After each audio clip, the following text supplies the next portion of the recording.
오케이. 자, 화면은 잘 보이나요? 화면은 잘 보입니다. 오케이. 목소리 일단은 좀 크게 할 테니까. 어,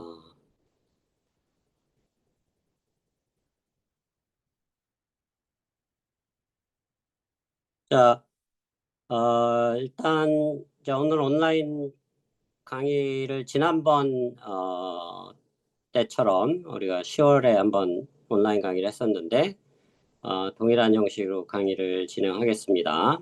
그래서 수업 중간에 혹시 질문이 있는 사람들은 손을 들고 조교한테 질문을 하면 조교가 메신저로 나한테 질문을 전달할 테니까 그렇게 해주고 그 다음에 나경 조교는 중간중간에 뭐 그 강의 전송에 혹시라도 문제가 있으면 바로 카톡 메신저로 나한테 내가 실시간으로 보고 있을 테니까 네, 어, 알겠습니다. 메시지를 전달을 해주도록. 네. 지금 목소리는 하나 둘. 자, 목소리는 내가 좀 크게 내고 있는데 잘 들립니까? 아까보다는 좀 제가 나은가요? 담당자 지금 전화해보고 있습니다. 아니 목소리는 어떤가? 똑같나? 아까 테스트 할 때는 컸는데 지금 교수님 목소리는 잘 안 들려서. 어 저기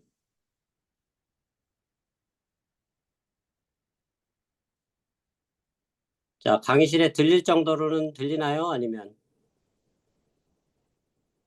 혹시 들리시... 아니면 그 네네. 캐비넷에 있는 그 볼륨들을 한번 일단 아무거나 다 올려봐봐. 네. 하나 둘 하나 둘 하나 둘 하나 둘 하나 둘 하나 둘 하나 둘 하나 둘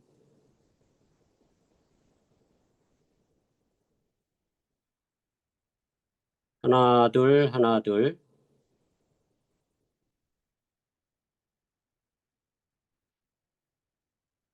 지금 오디오는 저기 그 마이크를 스피커에 갖다 대놓은 상태인가? 아니면 어떤 식으로 들어가고 있나? 내 목소리는?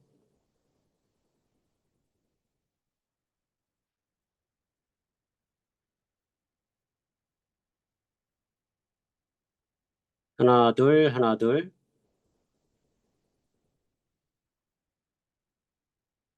나경 들리는가?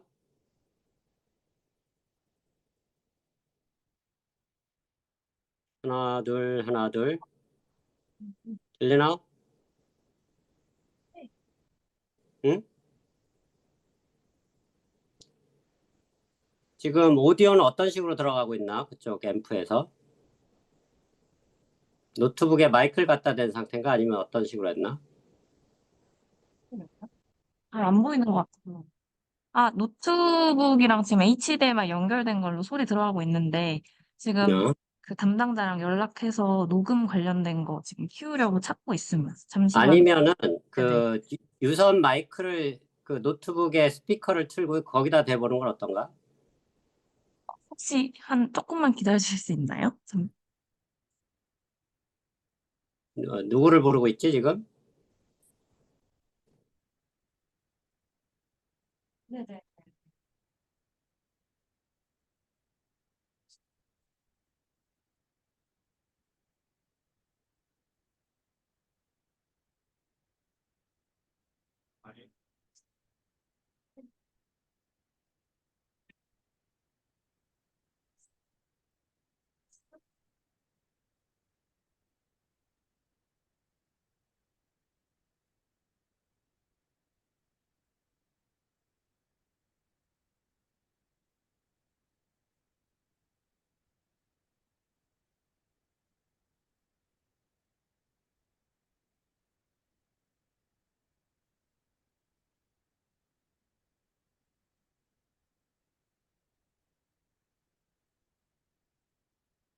아, 1, 3번.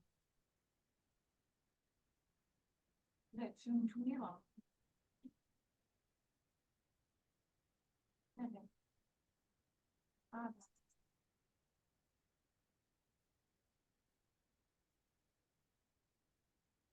우선 자, 저 그 담당자 불러서, 시설 관리 담당자 불러서 지금 오고 계십니다. 그 기다릴 시간은 없고, 네네. 거기 유선 마이크 있지? 네.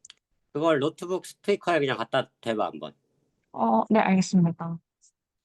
HDMI를, 하울링 일어날지 모르겠는데, 어쨌든 한번. 자, 하나, 둘, 하나, 둘.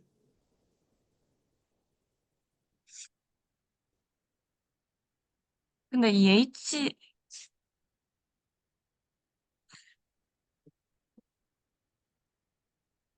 HDMI 연결을 떼면은 그 화면이 안 나와서 그렇지. 네. 지금 담당자 오셔서 바로 확인하겠습니다. 노트북에서는 그 음량이 나오고 있나? 네, 노트북에서는 나옵니다. 지금 음, 담당자 오셔서 확인 중에 있습니다. 그러니까 볼륨만 높이든가 아니면 안 되면은 마이크를 스피커에 갖다 붙이든가 노트북에 교수님이 말하신 중에 하나로 하면 될 것 같은데.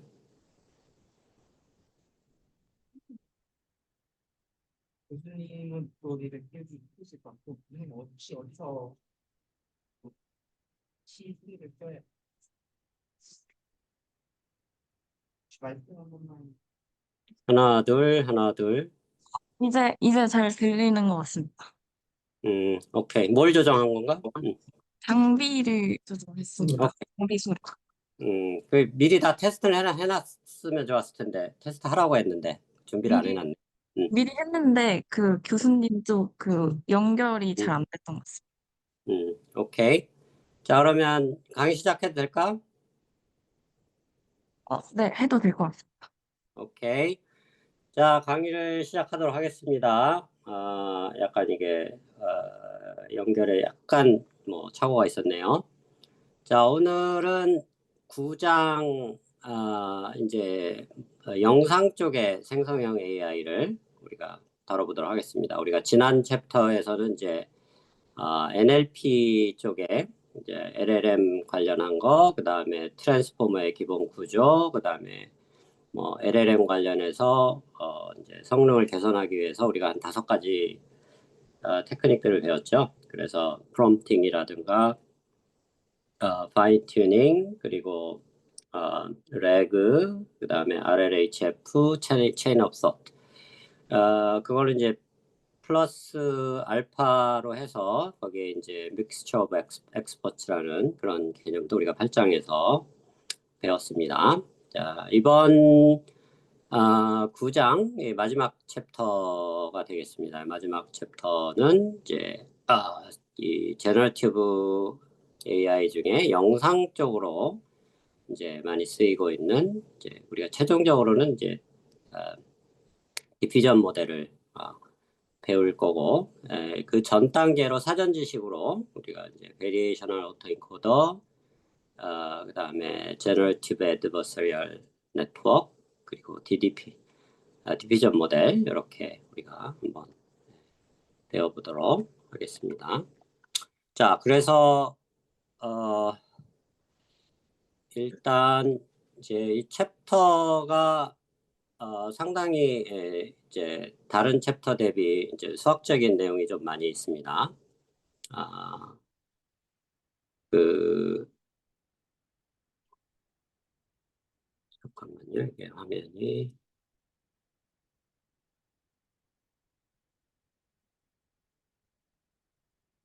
네. 어,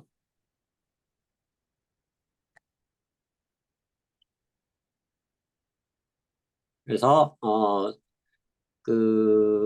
조금 그동안 배웠던 챕터들 대비 상당히 많은 이제 수학적인 내용들이 있지만은 우리가 아주 이 베리에이셔널 오토 인코더라는 이 부분에서만 좀 자세한 유도 과정이 있고 나머지는 유도 과정보다는 그 결과와 그 결과의 어떤 활용 그리고 의미들을 설명하는 방식으로 수업을 진행해 보도록 하겠습니다.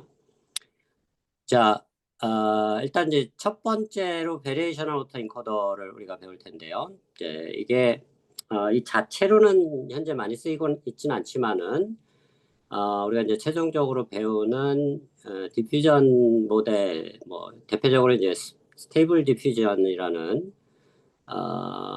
그런 아주 유명한 모델에서 하나의 모듈로 쓰이고 있습니다. 그래서 이게 어떻게 보면 이제 기본적으로 이 생성형 AI, 영상 쪽 생성형 AI를 배울 때 기본적으로 알아야 되는 그런 개념이 되겠고요. 자, 그 다음에 이제 한 가지 좀 주목해야 될 점은 이제 여기서 우리가 매니폴드라는 개념을 처음으로 도입하게 되는데요. 이제 영상 쪽에서 우리가 그동안 이제 이전 챕터에서 많이 언급을 했지만 영상 데이터를 다룰 때 이제 가장 큰 이슈 중에 하나가 디멘전이 굉장히 높다라는 겁니다. 예를 들면 해상도를 보통 픽셀 수평 축의 픽셀 수, 그 다음에 수직 축의 픽셀 수를 이렇게 이용해서 보통 해상도를 표시를 하는데 보통 우리가 많이 보고 있는 영상들이 대체로 크기가 1000 x 1000 정도는 됩니다. 사실은 뭐 TV 같은 것들은 한 2000 x 4000 정도 될 때도 있고요. 오더로 보면 1000 x 1000인데 이게 10의 6승이 되겠죠. 그래서 영상 1000 x 1000 픽셀을 갖는 영상들이 대체로 한 10의 6승, 즉 1밀리언 디멘전을 갖는 굉장히 높은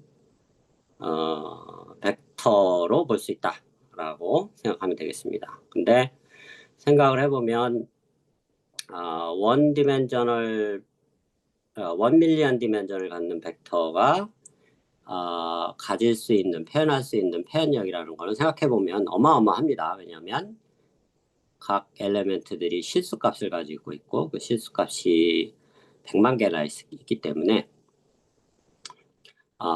이것들이 어마어마한 이제 표현력을 가지고 있는데 이제 매니폴드 가정이라는 건 뭐냐면 우리가 현실 세계에서 볼 수 있는 우리가 눈으로 보는 그런 내추럴 이미지라고 하죠.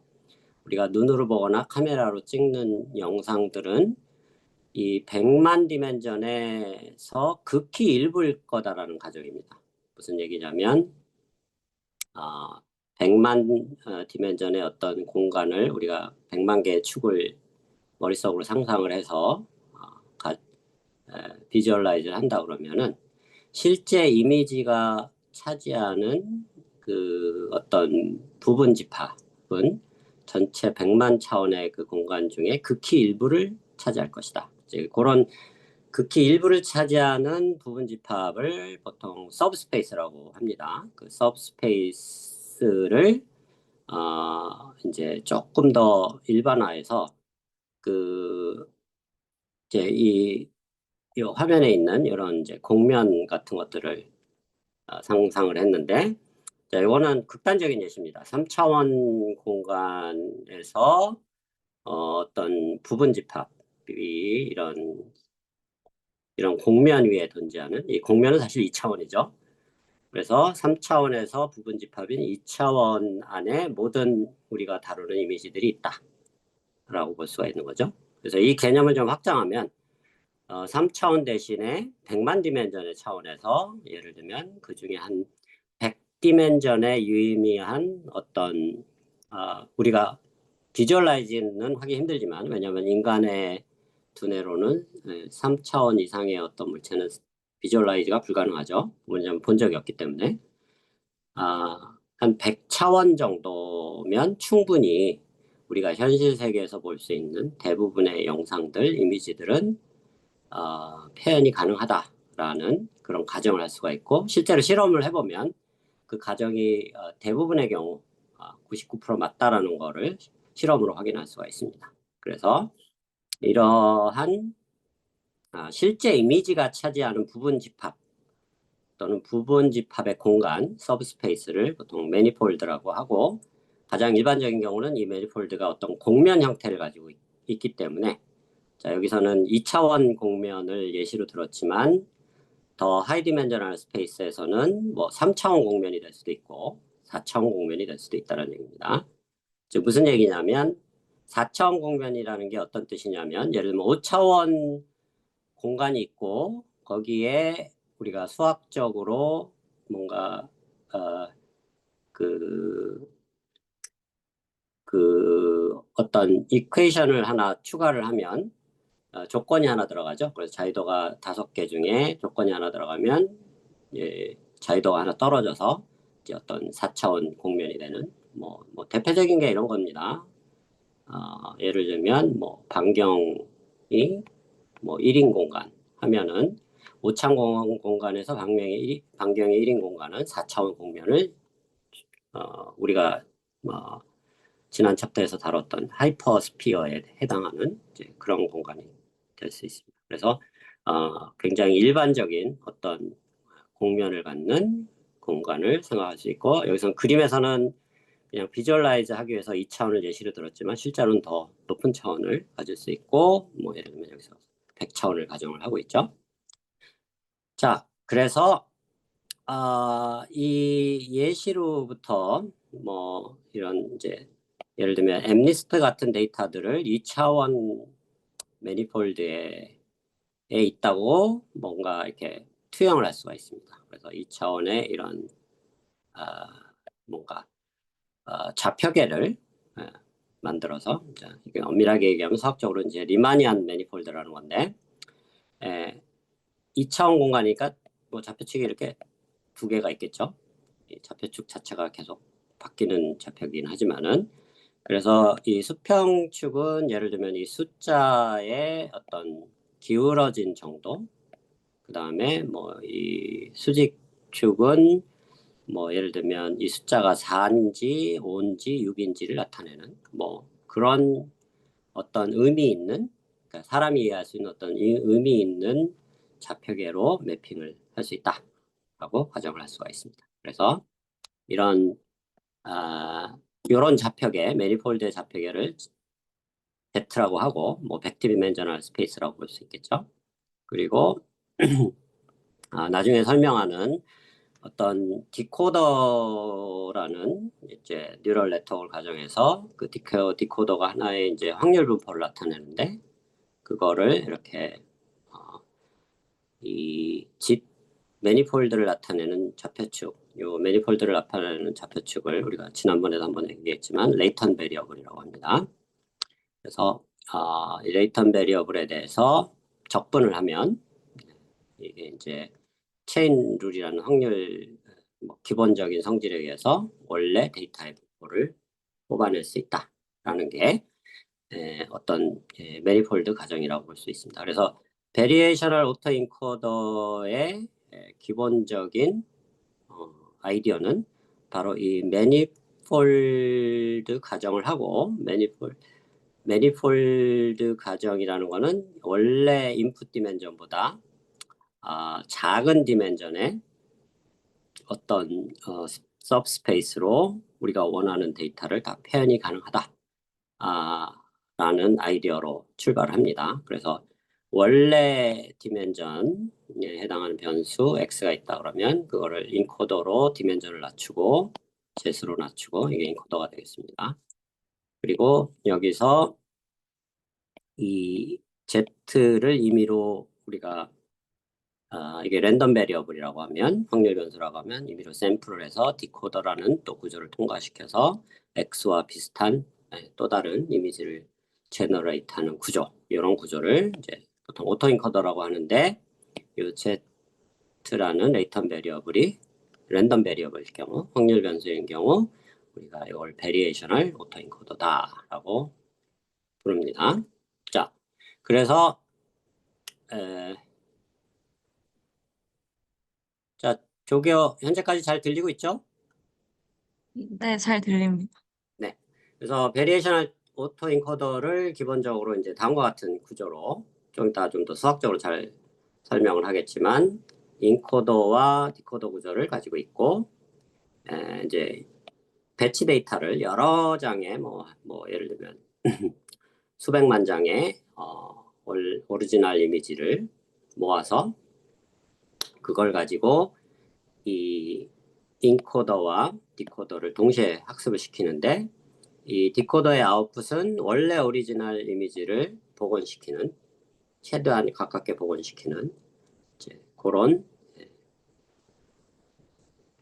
목적을 가지고 있습니다. 그래서 그 목적에 해당하는 어떤 그 로스 펑션을 구해서 그 로스 펑션을 가지고 학습을 시키는 그런 구조가 되겠습니다.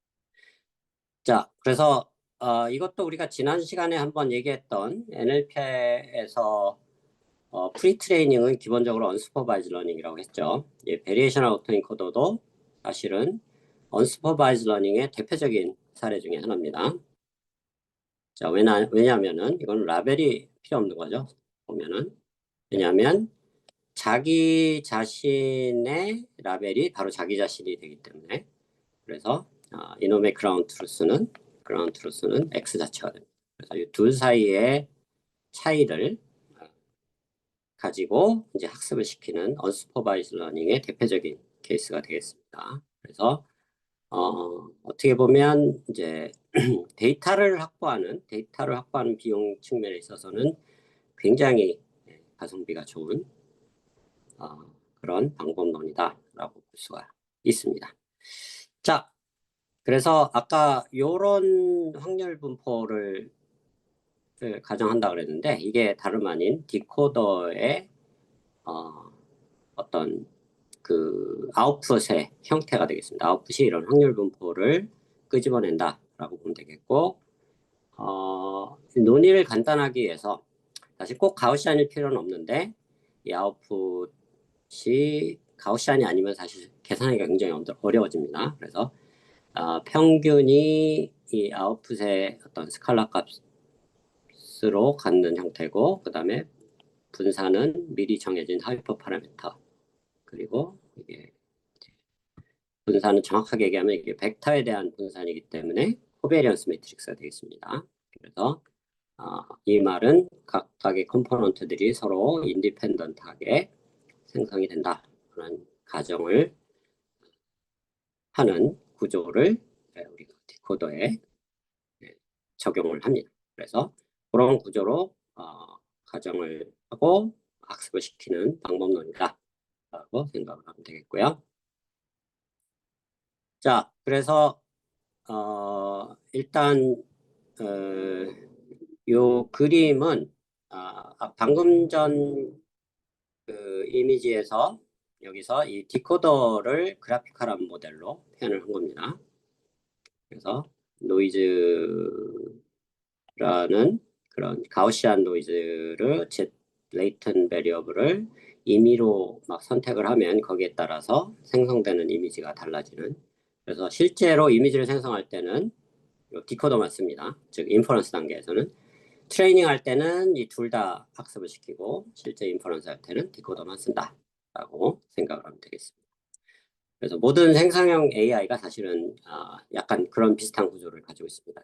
조금 이따가 겐이라든가 뭐 디피전 모델을 설명할 때 비슷한 방법론이 쓰인다라는 걸 알 수가 있고, 자, 그래서 G에서 X를 생성하는 게 바로 어떤 확률 분포를 학습을 시켜서 이와 같은 확률 분포를 학습시켜서 생성을 하는 그런 과정이 되겠고, 여기 세타라는 딥러닝 파라미터를 가지고 있다라는 형태가 되겠습니다. 자, 그래서 베리에이션 오토 엔코더의 기본적인 이제 수학적인 구조는 사실은 이게 맥시멈 라이클리후드 기반의 어떤 학습이 되는데, 그거를 조금 더 편하게 유도할 수 있는 방법은 좀 갑자기 뜬금없지만 이제 이런 두 분포의 그 거리, 컬백 라이블러 디스턴스라는 것을 정의를 내릴 수가 있습니다. 요거의 정의는 자, 이렇게 정의가 내려집니다. 요 놈과 요 놈을 나눠서 로그를 취하고 앞에 있는 확률 분포로 평균을 취하는 것이 컬백 라이블러 디스턴스의 정의가 되겠습니다. 요거가 정의 자체입니다. 자, 그랬을 때 이게 로그가 이 나누기 디비전이 돼 있으니까 그렇게 되면 이제 로그의 나누기는 이렇게 뺄셈으로 표현이 가능하다는 것을 여러분들이 잘 알고 있죠. 자, 그리고 여기에 베이스 룰을 적용할 수가 있습니다. 이놈은 px집 기분 p집 나누기 px가 되겠죠. 그래서 이 텀은 밖으로 튀어나가고 요놈과 요놈을 그대로 남기면 이렇게 되겠죠. 자, 근데 이 마지막 식을 유심히 보면 이 마지막 항이 로그 px라는 겁니다. 이게 굉장히 익숙한 항이죠. 바로 우리가 2장, 3장에서 배웠던 바로 로그라이크입니다. 그래서 이게 재미난 사실은 우리가 지난 시간에도 한번 강조를 했지만 보통 우리가 사용하는 unsupervised learning들은 기본적으로 지도학습을 가정한 비지도학습이라고 그랬죠. 그러니까 비지도학습을 가정한 지도학습. 그래서 기본적으로 maximum likelihood principle이 그대로 적용이 됩니다. 즉, 이 마지막 항을 최대화시키는 게 우리의 최종 목표가 되겠다라는 얘기죠. 그래서 이 항을 가지고 남기고 나머지 항들은 다 왼쪽으로 넘겨버리면 자, 요 항은 여기로 가고 그다음에 요 항은 여기로 가고 그다음에 원래 컬백 라이블러가 있었죠. 그대로 남게 되는 이런 형태가 되겠습니다. 그래서 이게 사실은 베리에이션 오토인코더를 정의 내리는 식이 되겠습니다. 무슨 얘기냐면 자, 우리가 maximum likelihood principle을 적용한다는 얘기는 이거를 최대화한다는 얘기고 그거를 최대화한다는 얘기는 크게 이 두 항을 최대화하는 겁니다. 근데 이따가 뭐 추가적으로 설명을 하겠지만 이 두 번째 항은 사실 계산 불가능합니다. 왜냐하면 이 P라는 항은 이 실제 데이터의 컨디셔널 디스트리뷰션입니다. 즉 인풋이 주어졌을 때 거기에 해당하는 레이턴 베리어블의 실제 디스트리뷰션인데 이게 실제 정확하게 어떤 디스트리뷰션인지 알 수가 없다는 얘기죠. 정확하게 알 수가 없으니까 이걸 계산이 안 된다는 얘기고 Q는 뭐냐면 방금 전에 설명한 이 인코더로서 P를 어프락시메이션하는 어떤 딥러닝 네트워크, 그러니까 딥 뉴럴 네트워크로 아웃풋 디스트리뷰션을 뽑아낼 수 있는 그런 항이 되겠습니다. 그래서 이건 실제로 우리가 학습을 시키는 양이 돼서 이건 학습을 시키기 때문에 계산이 가능하지만 이놈은 알 수가 없는 항이기 때문에 계산이 불가능하다라는 얘기가 되겠습니다. 그래서 자, 이놈은 사실 계산이 불가능한데 굿뉴스는 뭐냐면 이게 이제 정보 이론에서 배우는 내용인데 참고로 제가 매년 1학기마다 정보 이론을 강의를 하고 있습니다. 그래서 이론적으로 궁금한 학생들은 정보 이론을 수강하면 이 컬백 라이블러 디스턴스의 다양한 성질들을 그리고 그 어떤 어떤 물리적인 정보 이론적인 의미들을 공부를 할 수 있는데 그 중에 아주 중요한 성질 중에 하나가 컬백 라이블러 디스턴스는 무조건 포지티브하다라는 그런 유명한 성질이 있습니다. 따라서 이놈은 항상 양의 값을 갖기 때문에 왜냐하면 디스턴스니까 뭐 당연히 포지티브한 값을 가져야겠죠. 자, 그렇다 그러면 이건 계산이 안 되지만 이게 항상 양수다 보니까 이 로그 라이클리후드는 첫 번째 항보다는 항상 클 수밖에 없습니다. 그렇죠? 그래서 이 항을 보통 엘보라고 합니다. 에비던스 로우 바운드라고 부르는데 즉 최종 결론은 로그 라이클리후드는 이 엘보보다 크거나 같다라고 얘기를 할 수 있고 베리에이셔널 오토인코더의 기본적인 아이디어는 뭐냐면 이거를 최대화하려고 하는데 맥시멈 라이클리후드 프린시플을 적용해서 기본적으로 이건 셀프 슈퍼바이즈 러닝입니다. 자, 이거를 최대화하는 거는 사실상 이 두 번째 항 때문에 불가능하기 때문에 지저분해졌네.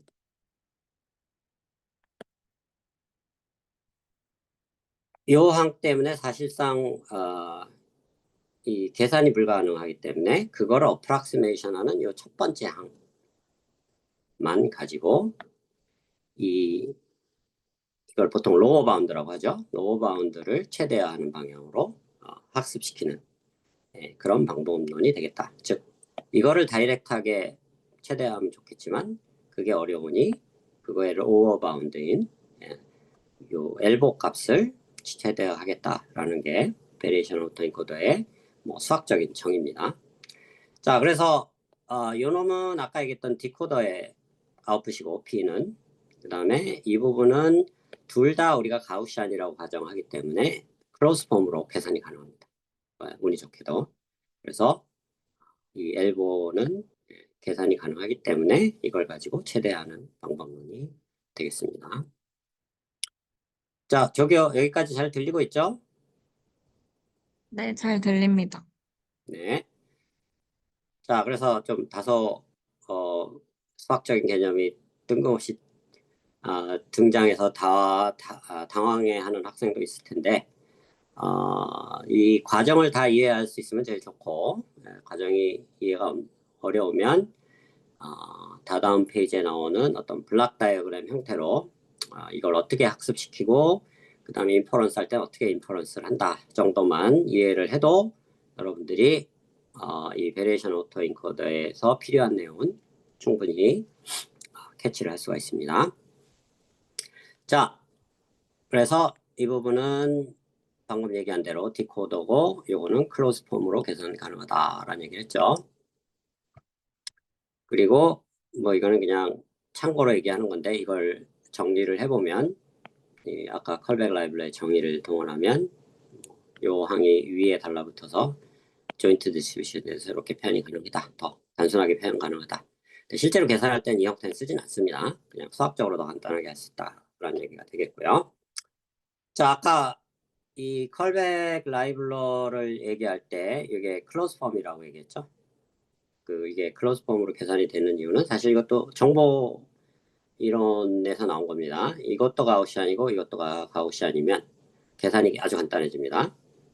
자, Q는 평균이 뮤고 그 다음에 코베리언스가 시그마인 경우 자, 뮤는 벡터이고 아까 우리가 레이턴 베리어블 100디멘전을 가정한다고 그랬죠. 그러면 100디멘전의 어떤 벡터가 되겠습니다. 뮤가.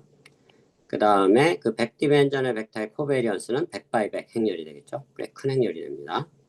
자, 요 두 가지 성분이 바로 인코더의 이 Q라는 인코더의 아웃풋이 됩니다.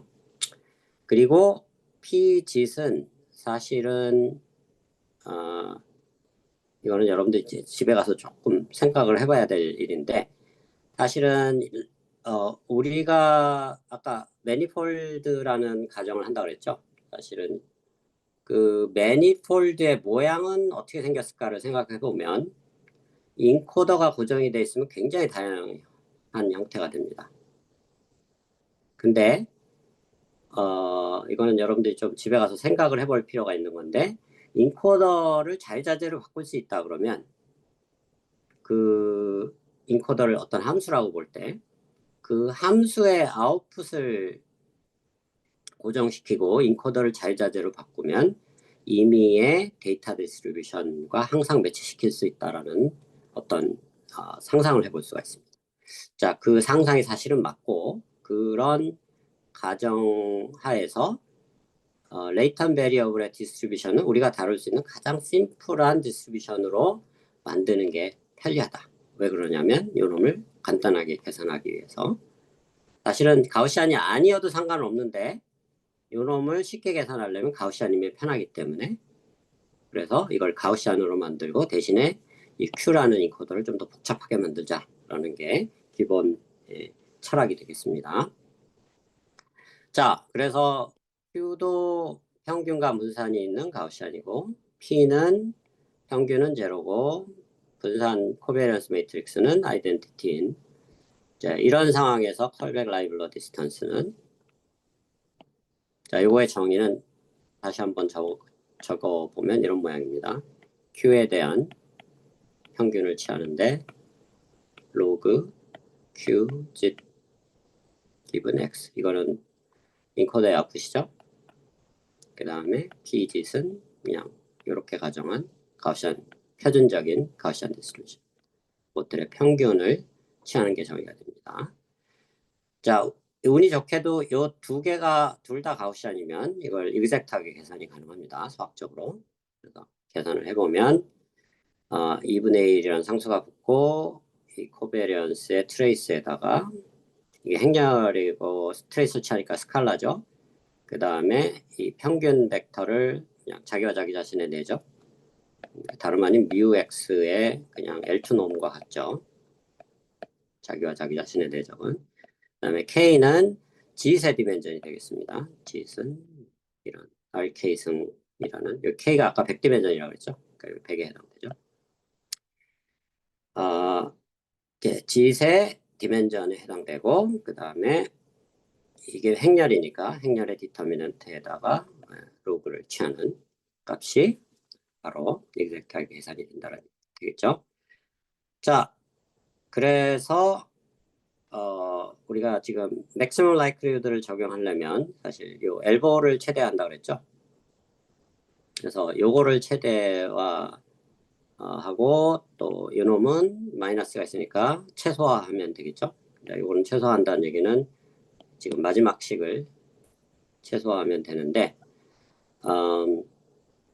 여기서 이제 하나 약간 좀 짚고 넘어가야 될 게 있습니다. 이 그림으로 돌아가면 우리가 방금 Q라고 한 것이 X라는 어떤 데이터 샘플이 들어오면 그거를 N0I라는 어떤 가우시안 분포의 한 샘플로 매핑을 시킨다고 얘기를 했었죠.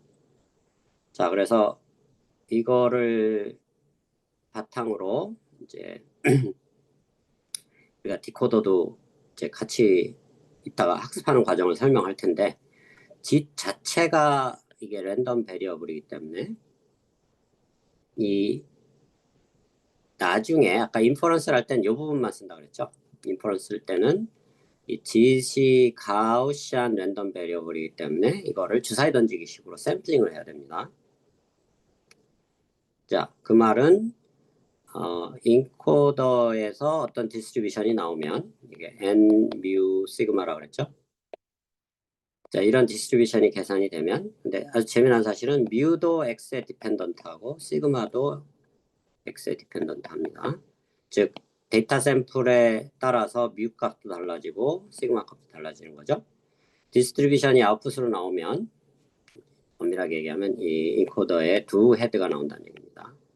뮤라는 벡터 아웃풋하고 시그마라는 행렬 아웃풋이 나온다는 얘기인데 자,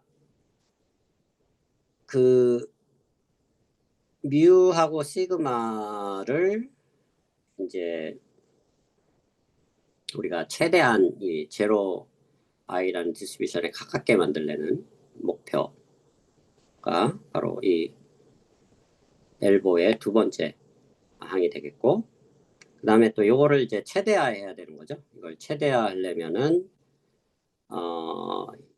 여기서부터 여기까지 백프랍을 진행해야 되는데 이게 랜덤 베리어블이다 보니까 백프랍이 여기서 끊겨버립니다. 왜냐하면 뭔가 랜덤 베리어블은 산술적인 연산이 아니고 주사위 던지기 때문에 즉 생각을 해보면 미분이 전달되려면 여기서 일로 넘어가는 과정에 함수여야 되는데 주사위 던지기는 함수가 아닙니다. 왜냐하면 그 값이 언제 어떻게 바뀔지 모르기 때문에 그리고 미분 자체가 불가능하죠. 그래서 백프랍이 이 디코더에서 인코더로 전달이 돼야 되는데 그게 전달이 안 될 수가 있습니다. 그래서 그런 이제 딜레마가 생기는데 그 딜레마를 기발하게 해결하는 방법이 있습니다. 그런 방법이 사실은 리파라메트라이제이션 트릭이라고 하고 이 방법론이 사실은 베리에이셔널 오토인코더의 가장 중요한 개념 중에 하나입니다.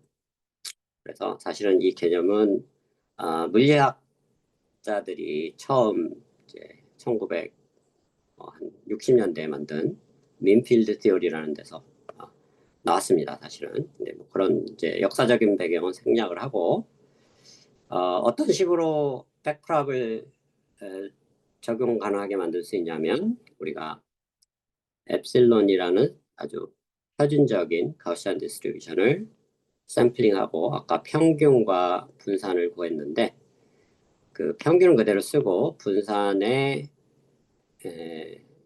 루트 2분의 1, 행렬의 2분의 1승이라는 거는 이 부분은 여러분들이 대학원에서 배워야 되는 내용입니다. 행렬의 스퀘어 루트는 예를 들면 싱귤러 밸류 디컴포지션이라는 이제 선형대수의 어떤 방법론으로 계산할 수 있는 방법이 있습니다.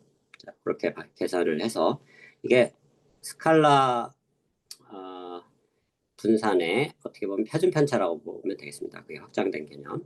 그리고 방금 전에 샘플링한 그냥 표준적인 노이즈를 곱해서 짓을 만들어서 전달하면 놀랍게도 이게 백프랍이 전달이 될 수가 있습니다. 디코더에서 인코더로. 자, 디코더가 P라고 했었죠. 그리고 디코더의 인풋이 G이고 아웃풋이 X인데 짓을 방금 표현한 이 식대로 적용을 하면 백프랍이 될 수 있다라는 얘기고 아까 인코더 디코더의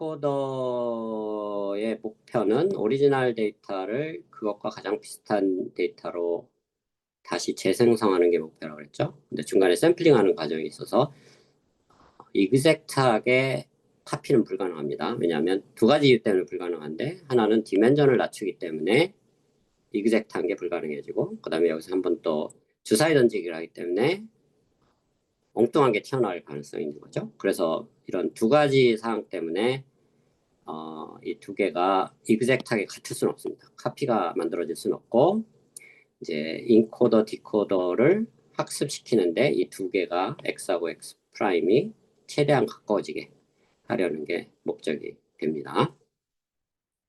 자, 그래서 여기서 이제 재미난 가정은 뭐냐면 이 PXGC라는 이놈도 일종의 가우시안 분포로 우리가 가정을 하고 자 이때 평균 값은 이 디코더의 아웃풋 인풋이 G시고 파라미터는 세타죠. 어떤 벡터 아웃풋이 되겠습니다. 그리고 분산은 하이퍼 파라미터 시그마 스칼라 값의 코베리언스는 아이덴티티인 이걸 가정을 합니다. 자, 이걸 가정을 하면 아까 우리가 뭘 목표를 하냐고 했었냐면 맥시멈 라이클리우드라고 그랬죠. 이놈을 최대화하는. 자, 이놈을 최대화한다는 얘기는 이 첫 번째 항을 최대화하는 건데 엘보에 가우시안을 최대화한다는 얘기는 가우시안이 보통 뭐 상수 곱하기 엑스포넨셜 이런 형태죠. 시그마가 있으니까 마이너스 2 시그마 제곱분의 1 그 다음에 x가 이게 셀프 슈퍼바이즈 러닝이니까 그 f 짓 세타. 자, 아까 그림에서 보면 요 놈이 x 프라임에 해당됩니다. 즉 x 프라임과 x의 차이가 작으면 작을수록 이 확률은 높아지겠죠. 근데 이게 작게 된다는 얘기는 L2 놈이 최소화되는 것 같습니다. 사실은 엄밀하게 여기 2 시그마 제곱이 나눠져 있어야 됩니다. 자, 그래서 이런 식으로 해서 학습이 진행이 되는데 로스 펑션이 이 말을 정리를 해보면 두 개가 있다는 얘기죠. 방금 로그 라이클리우드 px 짓을 맥시마이즈하는 항에서 자 이걸 최대화한다는 얘기는 여기 최소화된다는 얘기고 그 다음에 엘보의 두 번째 항 그 클로즈 폼으로 계산된다 그랬죠. 이 두 개를 동시에 최소화하는데 정확하게 얘기하면 이 앞에 2 시그마 제곱이라는 어떤 약간 레귤러라이제이션 파라미터하고 비슷한 그런 놈이 들어갑니다. 이 둘 사이에 레이쇼가 그리고 이 시그마 제곱은 일종의 레귤러라이제이션 파라미터 람다 같은 역할을 한다라고 보면 되겠습니다. 자, 그래서 이제 지금까지 복잡한 수학을 얘기를 했는데 이제 그 복잡한 수학을 여러분들이 집에서 한번 자세하게 복습을 하면서 최대한 이해를 노력을 해보려고 하면 좋을 것 같고요. 이제 수학에 자신 있는 학생들은 한번 도전을 해보기 바랍니다. 만약에 이해를 못하더라도 사실은 이 블락 다이어그램에 있는 내용만 여러분들이 이해를 해도 그냥 이 최소한 딥러닝 입장에서는 이게 어떻게 학습이 된다라는 거를 이해할 수 있습니다. 기본적으로 베리에이션 오토 인코더 약자로 VAE라고 부릅니다. VAE는 두 개의 딥뉴럴 네트워크를 가지고 있다. 인코더, 디코더. 그래서 인코더의 파라미터는 뭐 예를 들면 세타. 그 다음에 디코더의 파라미터는 예를 들면 뭐 P라고 하면은 이 세타하고 P를 찾는 방법이다라고 보면 되겠습니다. 그래서 배치 데이터를 딱 모으고 영상 데이터를 그걸 가지고 인코더를 돌려서 아웃풋 벡터, 평균 벡터죠. 그 다음에 아웃풋 코베리언스, 행렬이죠.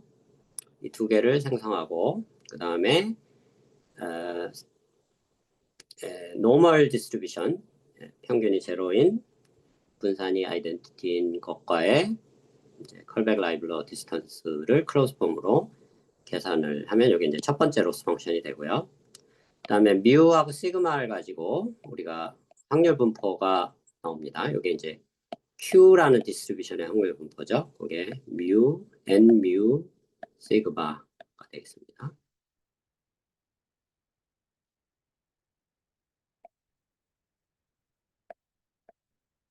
네, 아까도 얘기했지만 뮤는 이 X에 디펜던트하고 시그마도 X에 디펜던트입니다. 자, 이게 확률 분포니까 이 Q라는 분포로 나타내지는 랜덤 베리어블이 존재한다는 얘기죠. 그 랜덤 베리어블이 다름 아닌 아까 레이턴트 베리어블이라고 했던, 즉 매니폴드 상에만 존재한다고 우리가 가정을 하는 레이턴트 베리어블이 되겠습니다. 근데 이거 랜덤 베리어블이니까 이거 샘플링을 해야 된다는 얘기죠. 그래서 이 분포로 샘플링을 하고 그 샘플된 어떤 특정 값을 디코더에 집어넣고 디코더가 px 기분 짓인데 이 컨디션에 해당하는 게 인풋이고 이 아웃풋에 해당하는 게 첫 번째 베리어블에 해당하는 게 아웃풋이 되겠습니다. 그래서 이것도 역시 가우시안 아웃풋이 되는데 아까도 얘기했지만 뭐 이런 가우시안 아웃풋이 됩니다. 시그마 제곱분의 i. 근데 여기서는 우리가 이 평균이라는 아웃풋만 관심을 갖습니다. 이게 사실은 F라고 했지만 스칼라가 아니고 벡터 아웃풋입니다. 이미지 전체를 나타낸다고 보면 되겠죠. 그래서 이게 X 프라임 역할을 한다라고 보면 되겠죠. 그래서 X하고 X 프라임의 차이. 이게 그러니까 요 항만 보면 정확하게 셀프 슈퍼바이즈 러닝이 됩니다. 그래서 이제 전통적인 오토 인코더라는 게 있는데 요 베리에이션이 빠진 그놈은 요 컬백 라이블러 없이 요놈만 가지고 학습을 시키는 그런 구조가 되겠습니다. 그리고 여기서 샘플링이라는 과정도 빠지고요. 참고로 알아두면 좋고, 근데 샘플링도 하고 컬백 라이블러가 들어가면 베리에이션을다라고 생각을 하면 되겠습니다. 자, 그래서 방금 이제 아까 리파라메트라이제이션을 얘기를 했는데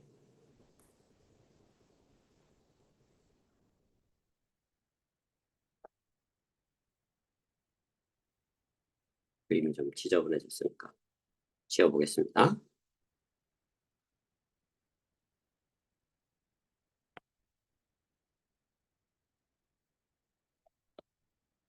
자, 이 왼쪽 그림의 가장 큰 문제점은 백프라포게이션이 불가능하다는 게 가장 큰 문제점. 무슨 얘기냐면 여기서 확률 분포가 나오고 확률 분포로 가지고 샘플링을 하니까 샘플링이라는 게 다름 아닌 주사위 던지기라고 그랬죠. 근데 주사위 던지기는 함수로 표현이 불가능하다라고 얘기를 했죠. 함수가 아닙니다.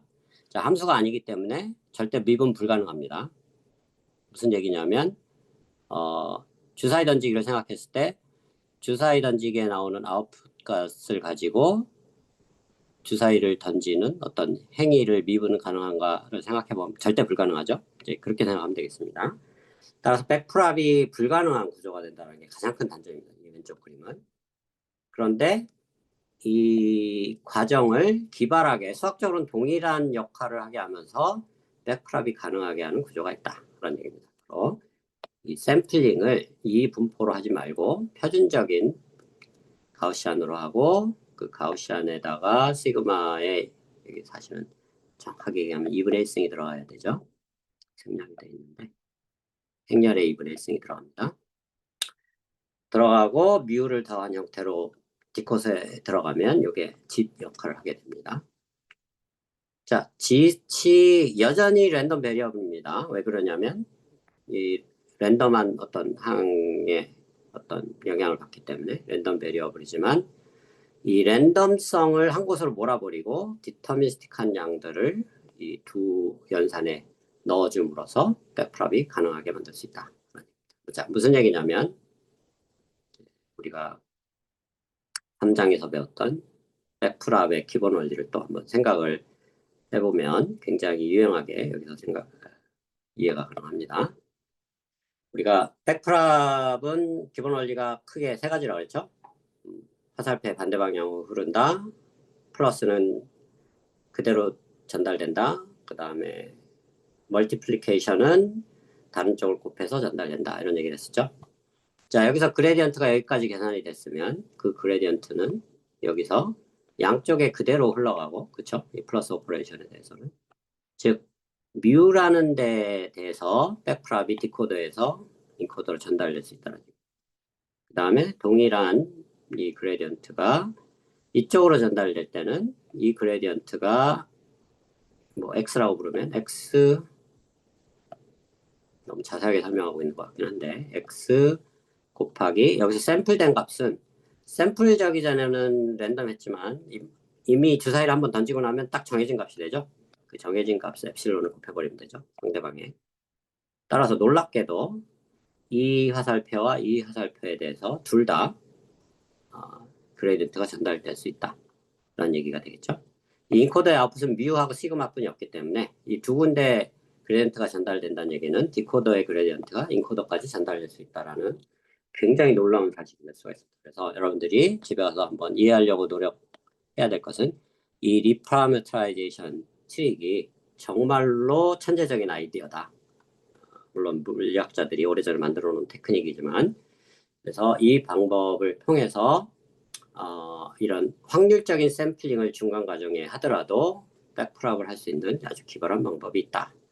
라는 겁니다. 그래서 이 리파라메트라이제이션 트릭은 백프랍을 그러니까 그 백프랍을 샘플링하는 어떤 프로세스가 있는 모든 현대적인 딥러닝 알고리즘에 항상 사용되는 아주 중요한 테크닉입니다. 그래서 이 VA 관점에서만 볼 게 아니고 이게 굉장히 중요한 여러분들 대학원에 가면 유용하게 쓰일 수 있는 테크닉이다라고 이해를 하면 좋겠습니다.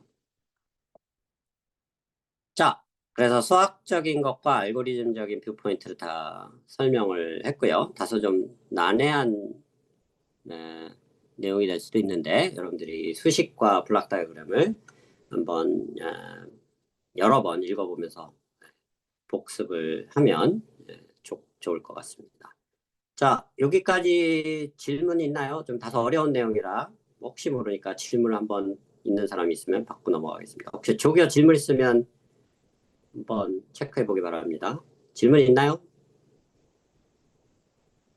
조교 아직까지는 질문 없나요? 질문 없는 것 같습니다. 너무 난해서 없는 건지 아니면 시간을 절약하기 위해서 없는 건지 모르겠는데 네, 나중에 조교를 통해서 별도로 질문을 해도 되겠습니다. 자, 지금까지 트레이닝하는 과정을 설명을 했고요. 자, 아까도 설명했지만 인퍼런스는 디코더만 쓴다 그랬죠. 자, 디코더를 쓸 때, 자, 이게 생성형 AI가 될 수밖에 없는 이유는 디코더는 P라 그랬죠. 정확하게 얘기하면 PX 기분짓이라는 확률 분포를 하이디멘저널한 확률 분포를 학습시키는 겁니다. 이 X는 아까 뭐 예를 들면 10의 6승 디멘전, 100만 디멘전이고 인풋 짓은 한 10의 2승, 100 디멘전 정도 되는 즉 독립 변수는 작은 스페이스고 종속 변수는 큰 스페이스인 그런 역으로 매핑을 하는, 그래서 보통 다이어그램을 그릴 때 이런 식으로 그리죠. 자, 이게 바로 디멘전이 작은 디멘전에서 높은 디멘전으로 간다는 거를 구체적으로 표현하기 위함입니다. 근데 이게 생성형 AI가 될 수밖에 없는 이유는 이 집 자체가 태생적으로 랜덤 베리어블이기 때문에, 확률 변수이기 때문에 주사위 던지기를 할 수 있다는 얘기죠. 그래서 주사위 던지기를 해서 이게 학습이 만약에 잘 됐다 그러면 인코더 디코더가 이 임의의 이미지를 주사위 던지기에서 만들면, 학습이 만약에 잘 됐다 그러면 여기서 생성되는 이미지, 이게 이제 X 프라임에 해당되죠. 이놈을 바꿀 때마다 새로운 이미지들이 존재한다. 그러니까 튀어나온다는 얘기죠. 그리고 더 놀라운 사실은 학습 데이터에 아예 없었던 그런 이제 이미지들, X 프라임들이 튀어나올 수 있다는 얘기죠. 그래서 생성형 AI가 될 수밖에 없다는 얘기입니다. 그래서 어떻게 보면 여러분들이 배우는 영상 쪽에서의 최초의 생성형 AI다 라고 보면 되겠죠.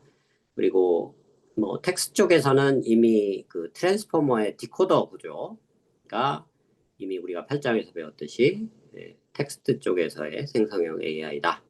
그래서 생성형 AI의 양대축이 바로 이 트랜스포머와 그다음에 기본적으로 이 영상 쪽은 나중에 이제 뭐 여러 가지 다른 구조로 대체는 되지만, 이 다른 구조들 자체도 사실은 베리에이셔널 오토엔코더와 사촌관계입니다.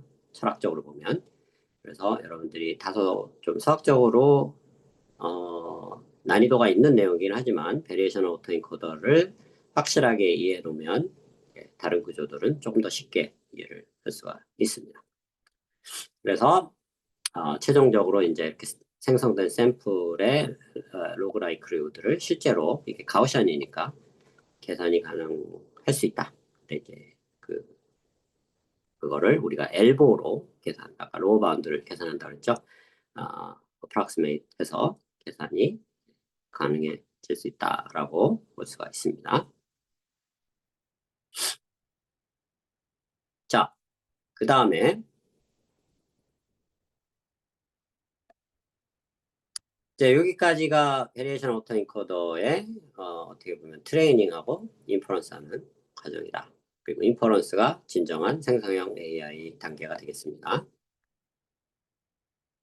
자, 근데 이제 이 베리에이션 오토엔코더의 몇 가지 이제 기술적인 한계가 있습니다. 첫 번째 한계는 사실 이 한계의 좀 더 또 구체적 원인을 설명하려면 몇 시간 더 강의를 해야 되는데, 시간 관계상 생략을 하고 몇 가지 불편한 진실이 있습니다. 첫 번째 진실은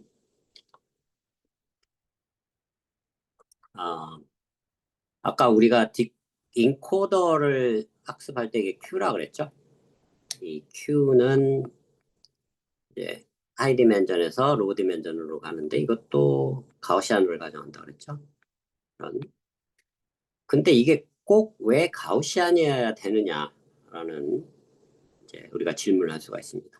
무슨 얘기냐면 우리가 매핑 시키려고 하는 레이턴 베리어블의 그 디스트리뷰션이 과연 가우시안일 수가 있을까? 근데 실제 현실적인 분포는 가우시안이 아닐 가능성이 꽤 높다는 얘기입니다. 무슨 얘기냐면 굉장히 샤프한 어떤 뭐 예를 들면 이런 평면, 곡면에 존재하는 어떤 지트라는 변수가 있다고 한다 그러면 한 점이 지시 되겠죠. 이게 이 곡면상에선 자유롭게 움직이지만 곡면 밖으로 튀어나갈 수 없죠. 근데 가우시안은 그 정의 자체가 이쪽 어떤 특정 점이 주어지면 그 네이버후드의 그 스피어의 엔디멘저널한 스페이스에 어떤 유니폼하게 또 동일한 확률 분포를 갖는다라는 이제 그런 가정을 하고 있습니다. 그러면 이 매니폴드 가정하고 약간 배치가 될 수 있죠. 설명을 너무 어렵게 하고 있는 것 같은데, 이제 그런 측면에서 이 인코더의 디스트리뷰션을 가우시안으로 가정하는 게 사실은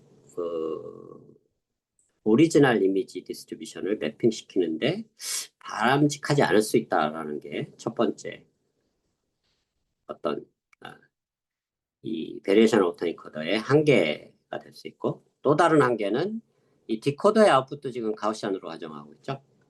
근데 우리가 제너레이트하는 이미지들이 그러면 과연 가우시안으로 다 표현이 가능할 건가 생각해 보면, 우리가 내추럴 이미지라고 하는, 우리가 눈으로 보거나 카메라로 찍는 이미지들이 그걸 벡터로 봤을 때 그걸 가우시안으로 생각할 수 있느냐 생각해 보면, 엄밀하게 얘기하면 가우시안이 아닌 가능성이 더 크다는 얘기죠. 그래서 베리에이션 오토인코더의 아주 심각한 뭐랄까 한계는 이미지의 분포 또는 레이턴 베리어블의 분포를 가우시안으로 가정하고 있다.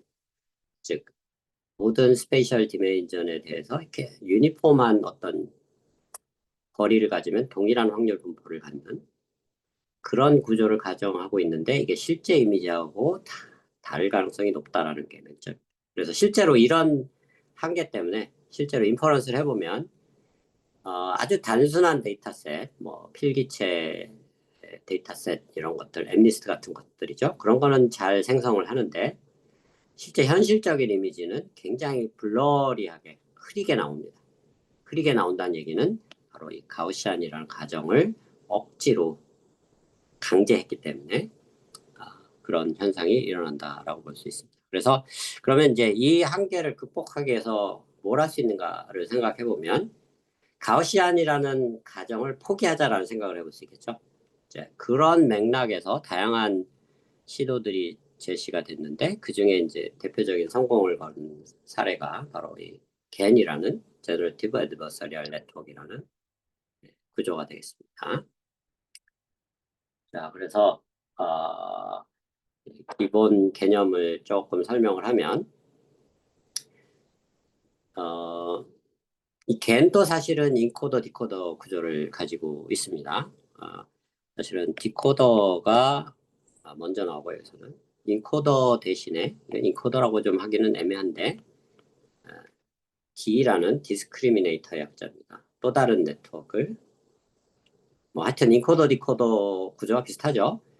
를 가지고 두 개의 딥뉴럴 네트워크를 가지고 학습을 시키는 어떤 방법론이다 라고 보면 되겠죠. 근데 이 디코더는 방금 설명한 베리에이션 오토인코더하고 굉장히 유사합니다.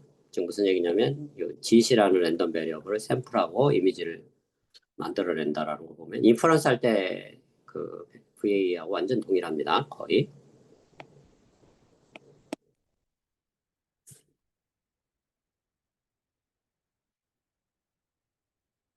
자, 그리고 이제 이 디스크리미네이터라는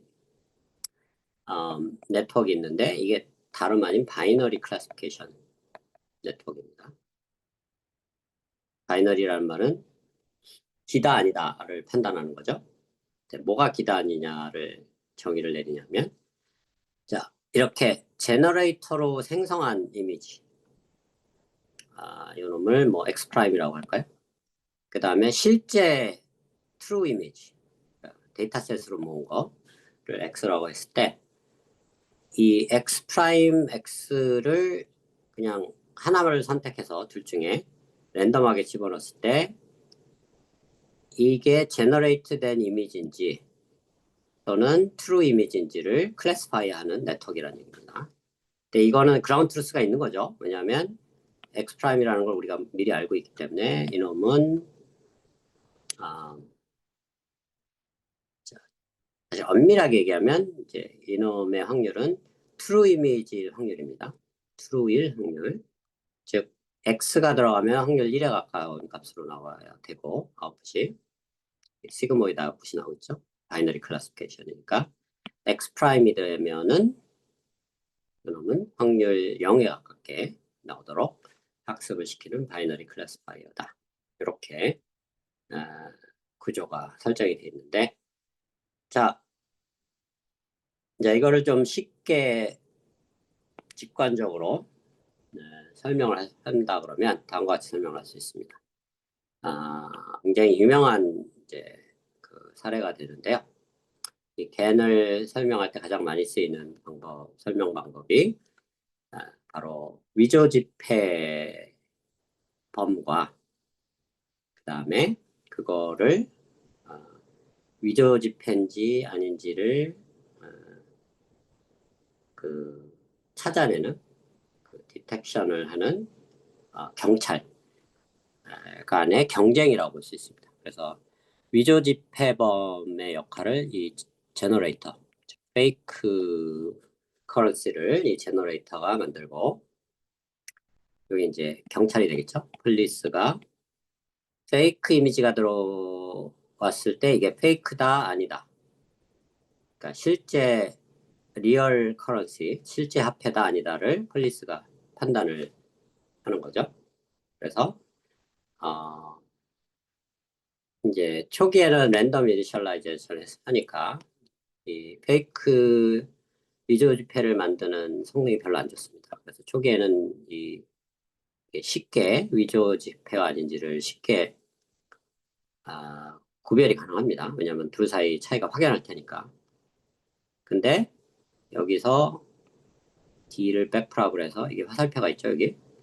백프랍은 항상 화살표 반대로 움직일 수 있다고 그랬죠.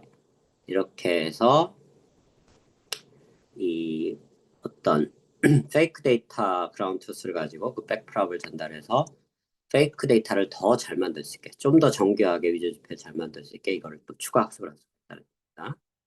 추가 학습을 하고 학습이 끝나면 다시 제너레이트하고 그것과 트루 데이터를 비교해서 다시 이거를 좀 더 개선시키고, 즉 무슨 얘기냐면 위조 지폐범과 그걸 잡는 경찰이 서로 계속 서로 공을 주고받고 하는 형태로 위조 지폐범은 성능을 높이고 그 다음에 그걸 바탕으로 또 폴리스의 위팩 감별 능력을 또 성능을 높이고, 그게 성능이 높아지면 그걸 가지고 또 더 좋은 성능을 위조 지폐범을 만들고 그걸 가지고 다시 더 좋은 또 감별 능력을 가진 경찰을 만들고 계속 이거를 경쟁하듯이 왔다 갔다, 즉 듀얼 트레이닝을 하는 방식으로 학습하는 것이 바로 제너레이티브 애드버서리얼 네트워크의 핵심 개념 아이디어가 되겠습니다. 사실은 트레이닝하는 방법이 그게 전부입니다. 그래서 이게 학습이 꽤 오래 걸리는데 한 수만 번 G와 D를 왔다 갔다 하면서 SGD로 각각을 한 수십만 번을 학습을 시키면 학습이 꽤 오래 걸립니다. 그러니까 이터레이션이 수십만 번 해야 된다는 얘기죠. 그럼 학습이 이제 어느 정도 안정이 돼서 끝나면 이 디스크리미네이터는 버려버리고 제너레이터만 가지고 위조 지폐를 만들 수 있다는 얘기죠. 그러면 이게 학습이 잘 되면은 여기서 랜덤 주사위 던지기를 해서 랜덤 샘플 가우시안 노이즈를 하나 집어넣으면 굉장히 정교한, 뭐 예를 들면 5만 원권짜리 지폐다. 그러면 실제와 거의 구별 불가능한 그런 이미지를 생성할 수 있게 된다라는 얘기가 있습니다. 이것은 예시로 이제 위조 지폐를 얘기했는데, 실제 우리가 사진을 찍는 내추럴 이미지들과 거의 구별이 안 되는, 또는 어떤 인물 사진을 보면 이 세상에 존재하지 않는 어떤 인물인데 실제 존재하는 사람인지 아닌지 인간이 구별할 수 없는 그런 놀라운 그런 이미지들을 만들어낼 수 있다라는 얘기가 되겠습니다.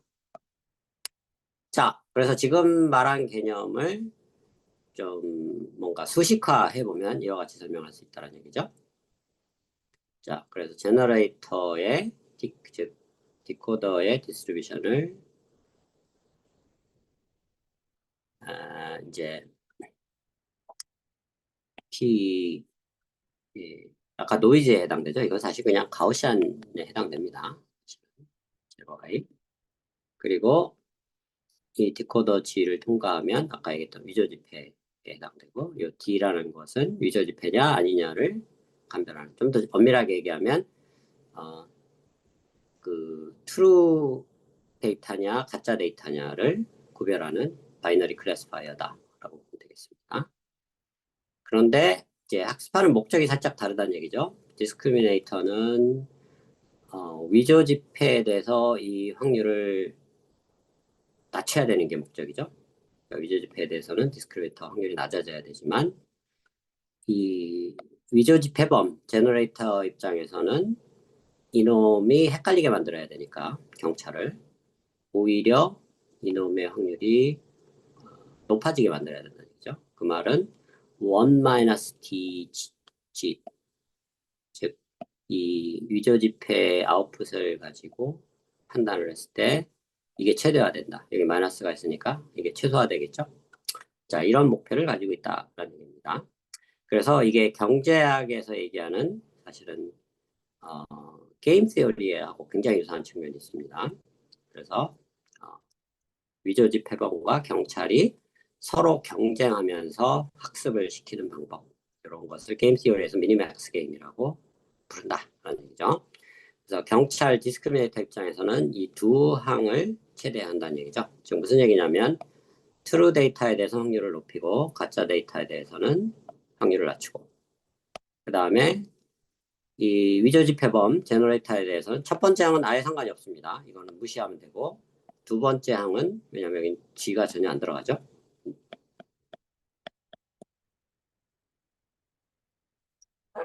예, 두 번째 항은 이거를 최소화한다는 얘기는 여기 마이너스가 있으니까 이걸 최대화한다는 얘기. 즉 무슨 얘기냐면 경찰이 위조지폐인데 마치 진짜 지폐처럼 판단하도록 학습을 시킨다는 얘기죠.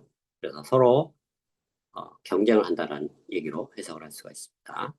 그래서 지금 이 수식이 좀 다소 복잡하게 돼 있는데 이걸 동시에 하는 게 아니고 일단 D를 먼저 최대화시키고 그게 끝난 다음에 다시 G를 최소화시키고 또 그게 끝나면 다시 D를 또 최소화시키고 또 다시 G를 최소화시키는 이렇게 두 스텝을 계속 반복해서 진행하는 방법, 학습 방법이 바로 이 GAN이라는 방법이 되겠습니다. 자, 그래서 이제 그런 아이디어를 이렇게 이제 방금 설명한 것을 알고리즘으로 설명을 해놓은 거고요. 보통 K는 1인데 일단 먼저 랜덤 이니셜라이즈를 하고 이 경찰에 해당하는 D를 맥시마이즈를 먼저 합니다. 그러니까 이게 D를 맥시마이즈 한다는 거니까 그레디언트 어센트가 되겠죠. 이것도 최대하고 여기 마이너스가 있으니까 이 위조지폐에 대해서는 최소화하는 겁니다. 자, 요게 학습이 끝나면 샘플링을 다시 한 다음에 이번에는 제너레이터만 아까 요 두 번째 항에 해당되죠. 요거를 이번에는 최소화합니다. 즉 이때는 이제 스토캐스틱 그레디언트 디센트가 됩니다. 자, 이거를 최소화하니까 이 마이너스가 있으니까 이걸 최대화한다는 얘기죠. 즉 경찰을 헷갈리게 만든다는 얘기입니다. 자, 이런 식으로 해서 이 두 단계를 계속 아우터루브에서 한 10만 번 정도, 10의 5승 정도 반복을 하고, 요 각 단계는 각각 한 번씩. 근데 데이터 샘플은 뭐 한 수백 또는 수천 개의 데이터 샘플을 각 스텝별로 만들어서 학습을 진행한다.